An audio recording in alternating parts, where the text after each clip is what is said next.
Assalamu alaikum, dear students. Hope you are in a good and happy moods. Today, 29th of August 2020, class 10th, subject science, subpart biology. Today our topic is micropropagation. Important topics. हमारे पास question आएगा, what is a micropropagations? What are its advantages? Dear students, micro propagations ये एक techniques है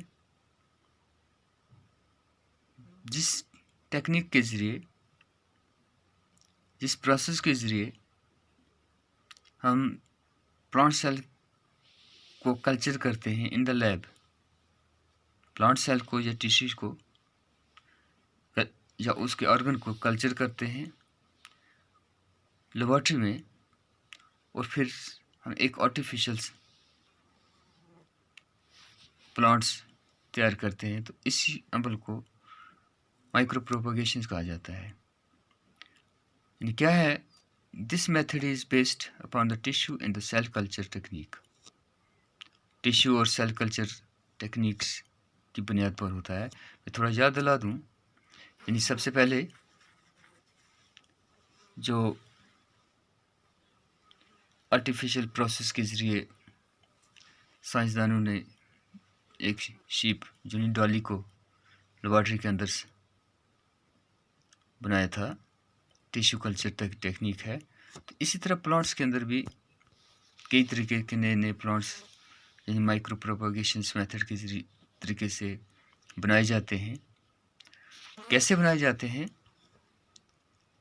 this method is based upon tissue and the cell culture technique. In this process, a cell, tissue or organ is kept in nutrient-rich mediums in laboratory. यानी cell को या tissue को या organ को रखा जाता है न्यूट्रिएंट रिच मीडियम में लेबॉर्ट्री में। यानी न्यूट्रिएंट रिच मीडियम का मतलब है यानी जो सेल को या टिश्यू को या ऑर्गन को जो भी चीज़ चाहिए वो चीज़ वहाँ मुहैया रखी जाती है, न्यूट्रिएंट्स वगैरह। The cell tissue grows into an undifferentiated mass of cell called callus. और ये सेल या टिश्यू ये ग्रोथ होती है इसमें, इसके मास में, और इसको हम क्या नाम देते हैं? कैलस का नाम देते हैं। The callus is transfers to another medium, और फिर इसको दूसरे मीडियम में ट्रांसफ़र किया जाता है, where it gets differentiated into plantlets, जहाँ ये डिफरेंटेट हो जाता है प्लांटलेट में, यानी इससे छोटा पौधा बनता है।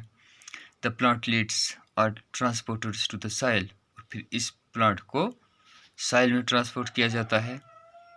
एंड ग्रोन इन पॉट्स, और इसको पॉट में ग्रोन किया जाता है फॉर फर्दर ग्रोथ, दोबारा आगे ग्रोथ के लिए, ताकि ये बड़ा पौधा बन जाए।